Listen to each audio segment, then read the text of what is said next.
What? Here is a winter storm warning for the following counties in Ohio. Fairfield and Hocking.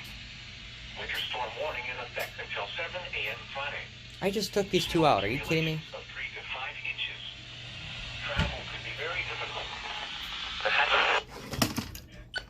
Jesus Christ. Dropping temperatures during the afternoon and evening will lead to quickly deteriorating road conditions as snow continues to fall through the evening hours. If you must travel, keep an extra flashlight, food, and water in your vehicle in case of an emergency. Additional information can be found at www.weather.gov/ILN, as well as on our Facebook and Twitter pages.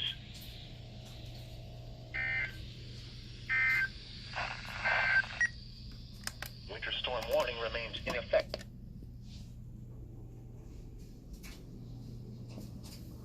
Kinda nuts though.